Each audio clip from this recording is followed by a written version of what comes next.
இன்றைக்கி என்னுடைய squads and triceps ரூட்டீனை தான் அதில் காட்ட போகிறேன். First class walking lunges. Actually walking lunges பற்றி ரீசெண்டாக ஒரு வீடியோ பார்த்துருந்தேன். அது ரொம்ப ஈஸியாக டயர்ட் ஆகும். ஸோ அதனால் எடுத்தோடனே இது பண்ணாதீங்க அப்படின்னு சொல்லி. பட் எனக்கு இது பர்ஃபெக்டாக ஒர்க் ஆகுது. இயர்ஸ் அண்ட் இயர்ஸாக நான் இதை தான் ட்ரை பண்ணிகிட்ருக்கேன். ஒவ்வொருத்தருக்கும் ஒரு மாதிரி செட் ஆகும் இல்லையா, அந்த மாதிரி தான்.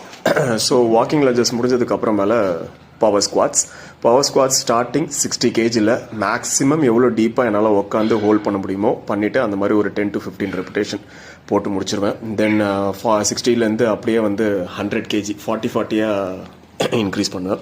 ஸோ அதே தான் மேக்ஸிமம் 100லேயுமே டீப் ஸ்குவாட்ஸ் பண்ணிவிட்டு அதில் ஒரு 8 to 10 ரெப்பிடேஷன் வரைக்கும் மேக்ஸிமம் சேஸ் பண்ணுவேன். தென் 140 kg. இன்னி வரைக்கும் எனக்கு இதில் ஒரு சாட்டிஸ்ஃபேக்ஷன் இல்லை. என்னால் ஃபுல்லாக உட்கார முடியல. மேபி ஃப்யூச்சரில் பண்ணுவேன். தென் எக்ஸ்டென்ஷனில் 80 kg 90 kg 100 kg 100 kgமே பத்தலன்னும் போது 4th செட் இல்லை 5th செட் மாதிரி ஆட் பண்ணிக்க வேண்டியது தான். எக்ஸ்டென்ஷன் முடிச்சதுக்கப்புறமேல லெக்கல். நாங்கள் ஆக்சுவலி எக்ஸ்டென்ஷனையும் லெக்கலையும் ஒரே செட்டாக பண்ணுவோம். ஸோ 3 செட்டில் முடிச்சிடுவோம்.